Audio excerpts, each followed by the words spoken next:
Welcome to Nacho Fitness Coach, the podcast where fitness is more about fun than form.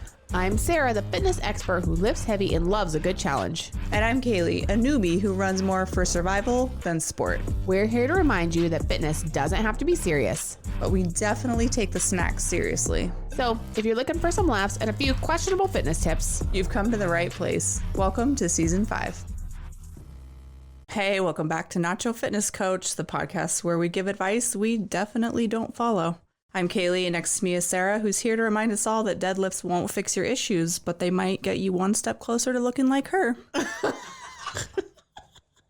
Which is really what we all want. At the end. Is it though? At the end of the day. I'd be happy. Are you done? Yes, I'm done. Oh, so Caleigh. Yeah. You know, I'm a little bit of a hoarder when it comes to like collecting certifications. You are. You just love your certification. I just love to learn and collect them. Do you have like a wall? I do at the gym. You do? The office of the gym is everything's printed out and it's adorable.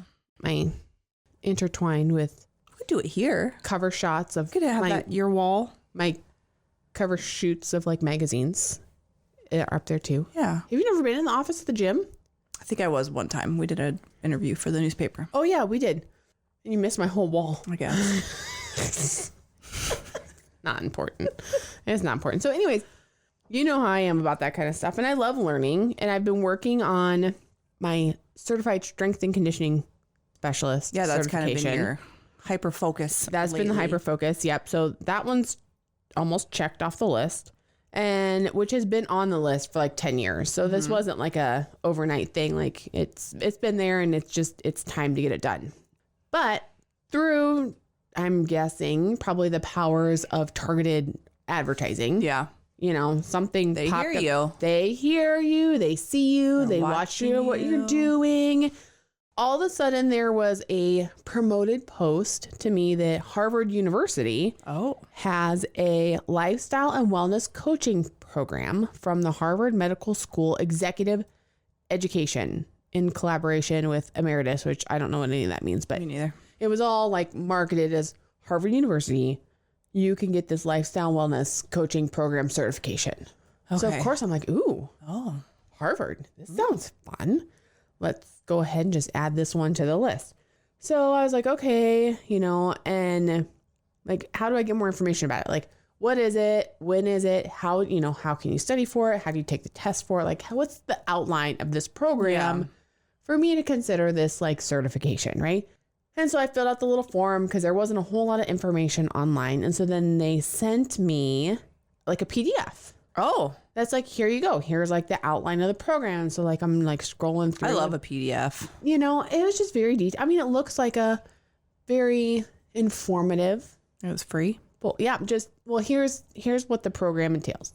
Here's how much it would cost. Here's how long it's going to take you. But the PDF was free. The PDF is free. That's okay. Right. Yeah. I like a free PDF. Yeah. So the PDF itself was free. But there was one thing in the PDF that actually kind of caught my attention that I was like, that's actually really interesting.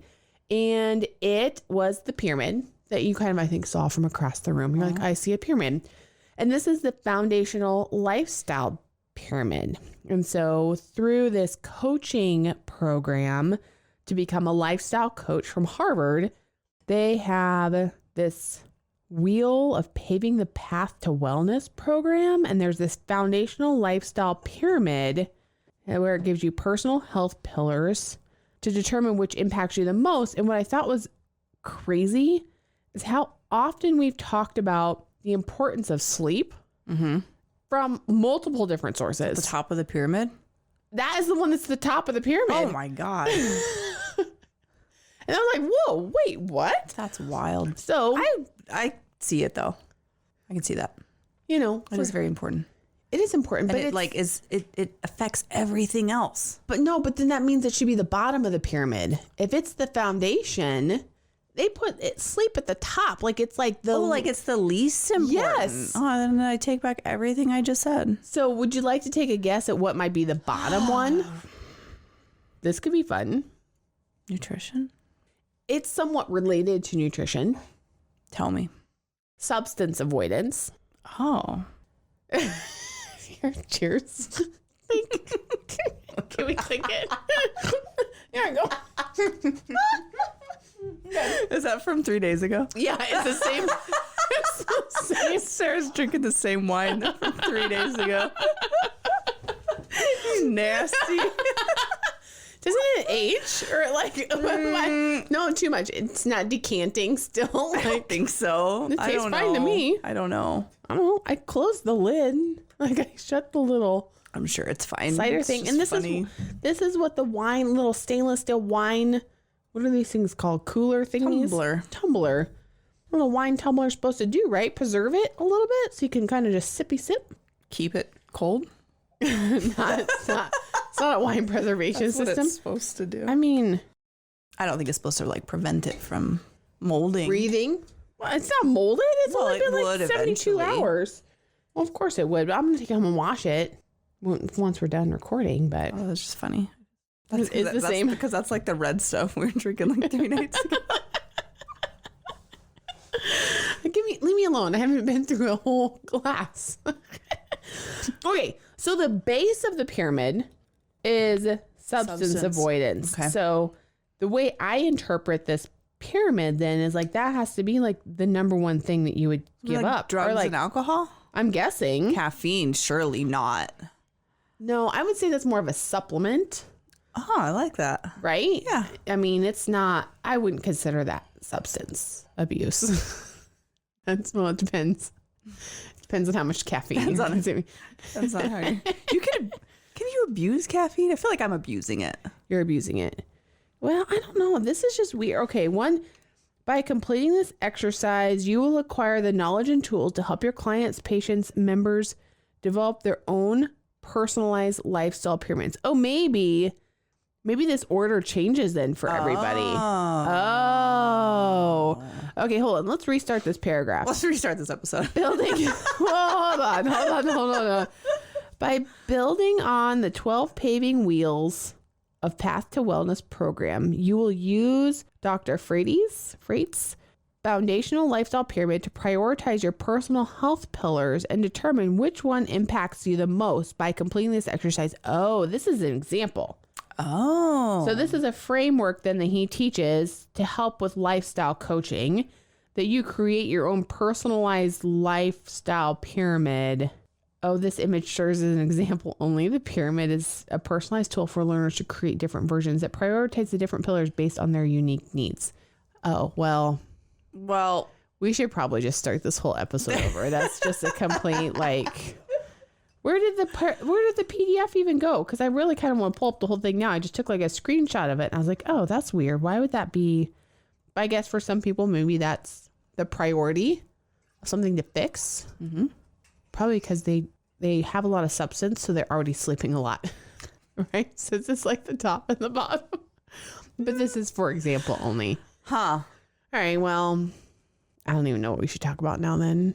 Because that's not the point of this pyramid. I just thought it was weird. Oh, this is why it's important to always read fine print. I wanted to discuss that it was like this lifestyle pyramid, but I thought that their order of their things was just backwards than everything else we've ever like talked about or I've seen or whatever. And I was like, this is really weird. Why would this be coming from Harvard? But now I know this actually isn't at all. But that's kind of a cool approach though to coaching. That's really actually kind of cool. So they must have this, that is probably one of the hardest things when you're trying to coach someone or train. It's that behavior change and figuring out how you can tie changes that people want to make to things that they can do and stay dedicated to and be consistent with, because that emotional side of coaching is what's really hard. Actually. I think that's why I'll never be able to do it. It's the hardest part. I cannot handle people not doing what I want them to do.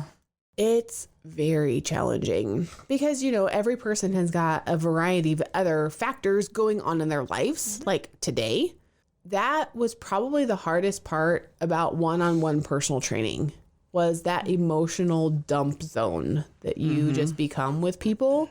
Do you remember those like social media, like for a while they floated across it was like, this is what I think I do, this is what my clients think I do, this is what my mom thinks I do, like my friends, like, and there would always be a grid. Like there was one that floated around that was like a personal trainer, you know, and what my clients think I do is like somebody that was like yelling at them, you know, like, and what my mom thinks I'm doing is, you know, just the bodybuilding or whatever it was. They were all very funny. And so it's just like, it's crazy because it does bring to light all of the different sides of coaching, behavior change. Yeah.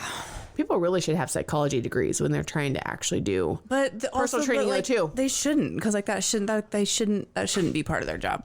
It's not part of the job, but it's just kind of one of those things where it's, when you were for a lot of people, that's probably the first person you see, like the client, that's their trainer is probably the first person they see every day, or a lot of times. I mean, there was lots of morning sessions for sure, or the last thing they see before they go home at night. You know, so then you had a full day of like whatever.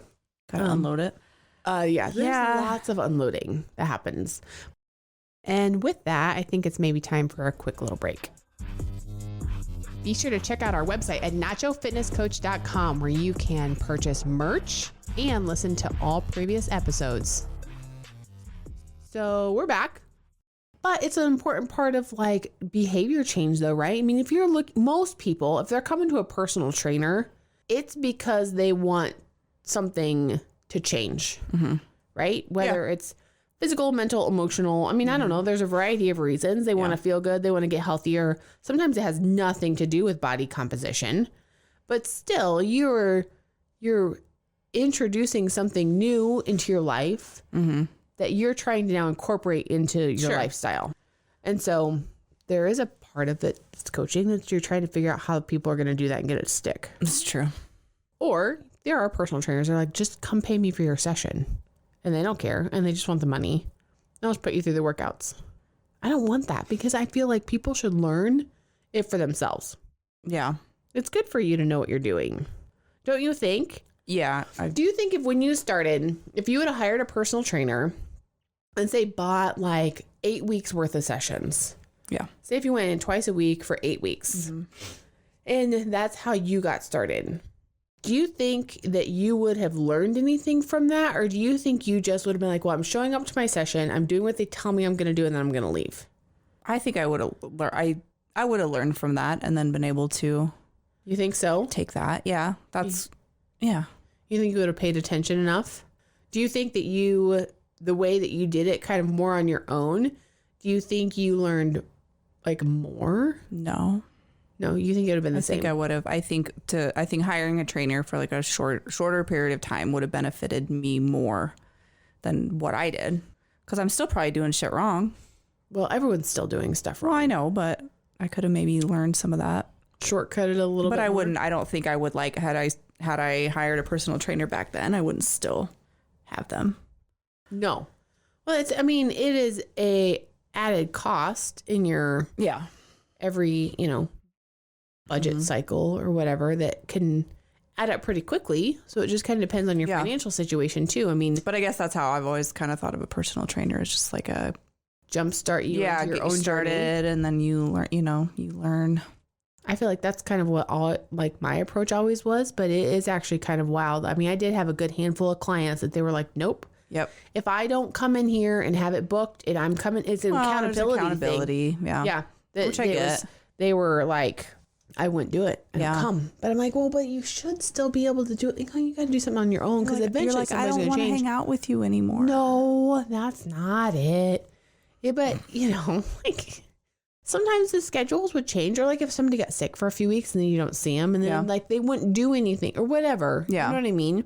I don't know. I just feel like there's a lot of value in finding ways to learn it for yourself, for sure, so you can be consistent and like long term with it. I don't know. But anyways, I think having a personal trainer, to me, that is a tool to learn. They're teaching you if you're paying attention. But I would stand there and I'd have to count reps for people, because I would tell them how many they were going to do, and they don't count them. Yeah. You're not paying attention to what you're doing then, are you? Right? What a silly job for you. But then they would get mad at me if I missed them. I'm like, nope, I used my fingers. And they're like, no, I counted 10. I'm like, I counted 9. You got one more. It's good for you. I'm like, no, my fingers never lie. Because, I would be talking, but each rep I had to use those to keep track of everything. Yeah, I bet you were a hard ass. I would add weight when you didn't think you could do it. Mm-hmm. But do you know what the surprising thing is? They always did it.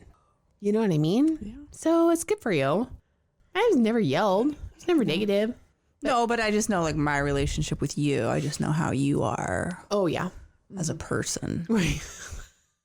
You think I'd be too rough? I worked out with you one time. Yeah.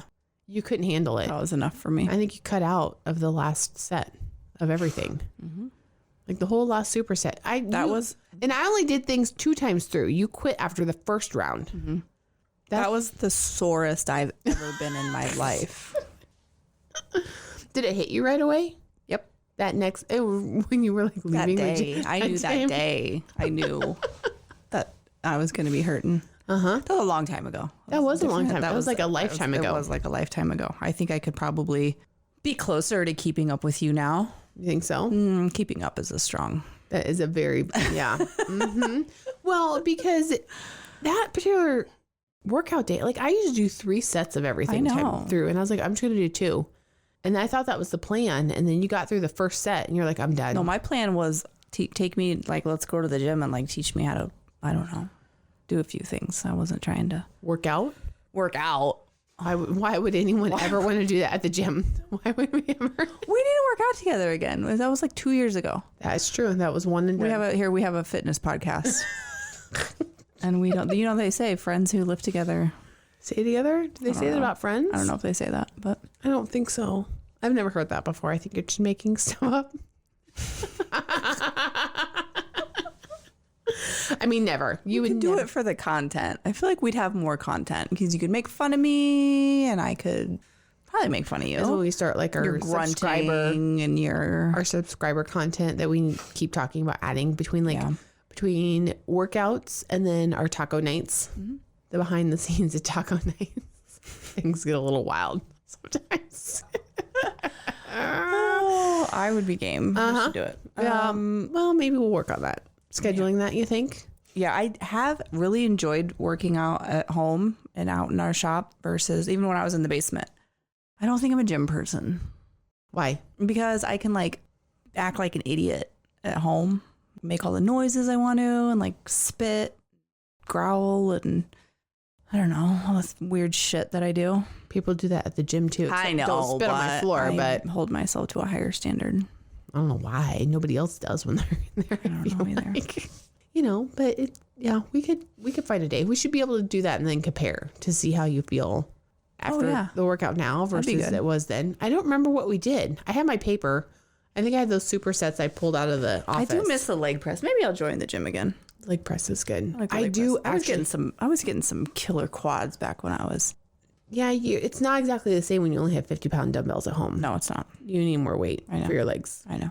I do have a new gym. Like I do have a leg press that I wanted to order for the gym. It was on the list like right when we first moved to the new location. I was like, okay, I'm going to get this leg press. And it let you use like the plate in the middle was split. And so you could like, each leg had to basically do its own independent work. Oh, yeah. Versus having one plate that you were pressing on. And if you had one side that was a little stronger than the other, it would still go up, right? But these have plates that would move independently. So you can either do them both, but each leg has to do its own weight. Yeah. Or then you could like do one leg at a time. Dumbbells. And so, dumbbells are great for that because you can't cheat, right? So I was like, okay, I priced it out. It was going to be custom colors. I knew where I was going to put it. And it was like over $5,000. And I was like, I feel like we just bought these 2 brand new treadmills when we moved down here because we needed to add them in for the space to get filled. And cardio equipment gets used a lot. And I was like, okay, we're going to add this to the wish list. Like, we'll get this and then get the booty builder. And those are like the big pieces. Do people use that? The booty builder? Yeah. Oh, yeah, all the time. I feel like I never saw anybody use it. I love that thing. It's the best. I don't know how to use it. It's a lot easier than setting up your barbell for hip thrusts on the floor. I don't do hip thrusts anyway. They're a good exercise. I got a pretty good booty going on. You think so? You're like good there. Okay, so I was going to get this leg press. I had it all coded out. I'm super excited about it. And I was like, okay, I need to wait. Like, we'll just got the treadmills with the booty builder next. And then it just kind of like I kept putting it. Okay, we'll do it next year. We'll do it next year. So are you going to get it? Got a few small pieces. Guess how much between inflation and the materials cost that went up. Guess how much that same unit is now? Like, You said it was 5 years. It's like 5 years later. It was 5 Which is not like a lot, but yes, 5 years later. We're like 8 now. I had him update my quote, and it was like almost $9,000. Yeah. I was like, shoot. And that's the other thing that people don't understand about gym equipment, like how expensive it is. Every now and then, like I'd have a gym member that would be like, okay, I think maybe I'm going to buy some equipment and set up a home gym. Yeah. Instead of paying, the little piddly little monthly. It's a lot. And I was like, okay. And specifically, they're always like, okay, so what do you recommend for a treadmill? I'm like, if it's anything under $1,000, probably not gonna be worth it. Mm-hmm. And there's like one particular guy that he's pretty tall and like a bigger guy. Like for you might probably want to go like commercial, like $3,000 plus. Yeah. I'm like, that's just for your treadmill. If you start adding in barbells and any kind of weights, I'm like, I don't think you're gonna get started with a home gym if you do the $1,000 treadmill for anything under like $2,000. By the time you buy a bench, a barbell, some weights. I mean, if you really want to have some flexibility, yes, you can get it done with just I don't remember what we paid for those. We got those power blocks on clearance, and they were still like those are pricey. $800, maybe $7, or is that too high? Do you think they're closer to $5? Closer to $5. Yeah. Well, but there's like different That's true. There's like the premium and there's different ones, but still, I mean, that's just for a set of dumbbells. That's a lot of money. $500. I mean, I stole my treadmill. I got it at like the scratch and dent for like $200. It's brand new. Oh, $200. Nice. And I'm going on 3 years with it? Yeah, that's a pretty good deal. It's been a good treadmill. Yeah. I think it's maybe time for a little quick ad break. Follow us on X, formerly known as Twitter, at Nacho Fit Coach. Okay, we're back. You could be done. Yeah. But still, I mean, look at that. You got a set of dumbbells and a scratch and dent treadmill, and you're still almost $1,000 in. Mm-hmm. I mean, for a gym membership that's $35 a month. I know. That's where I'm like, because I would like to get a barbell, but those weight plates are not cheap. No, and the barbell itself's not cheap. And the bench, to get a bench, it's at least $100 or $200. The gym again. And so it adds up pretty quick, and you're like, okay, well, actually, shoot, that's going to end up being like 10 years of a gym membership. Mm-hmm. And you're not even going to get access to as much stuff as you have. But, every now and then, there will be requests for certain pieces of machine. I'm like, if you ever, yes, maybe it could be on the list.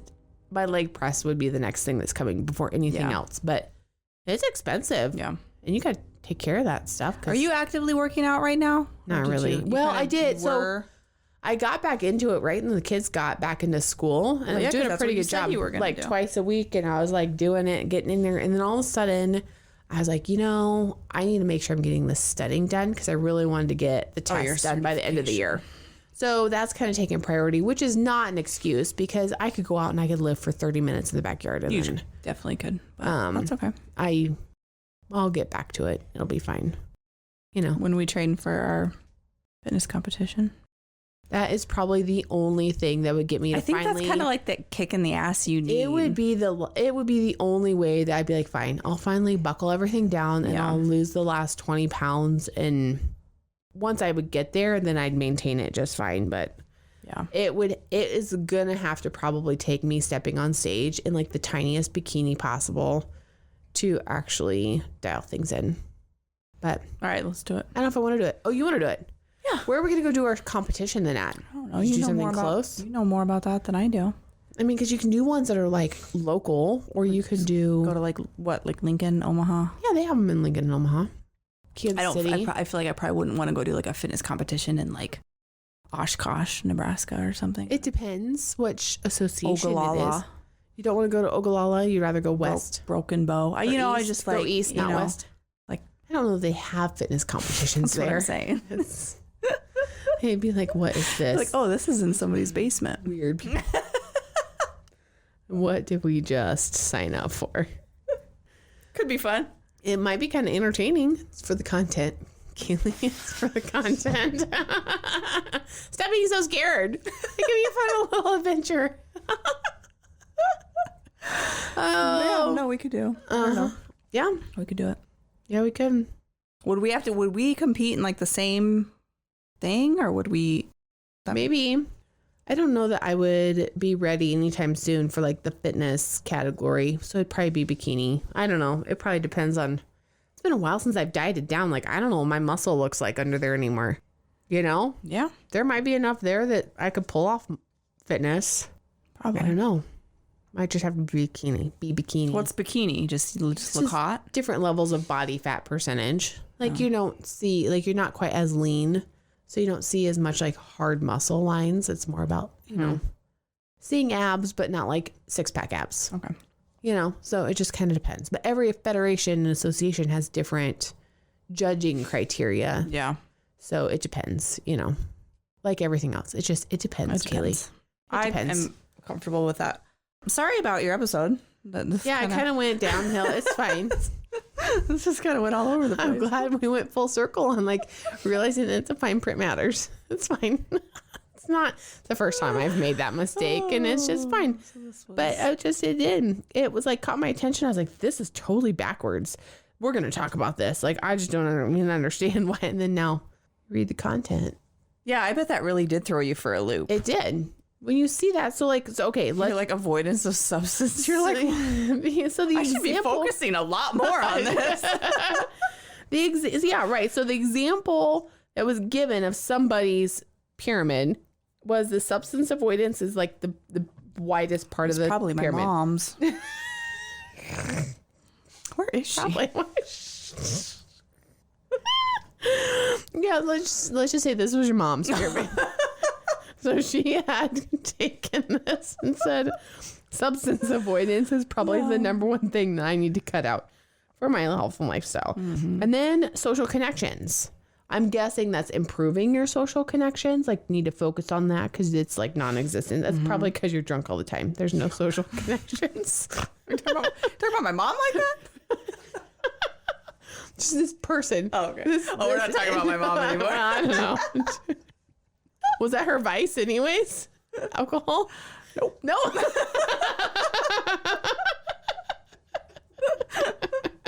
Anyways. Then it's nutrition, which I'm guessing that that's a focus, and then stress resilience, exercise, and sleep.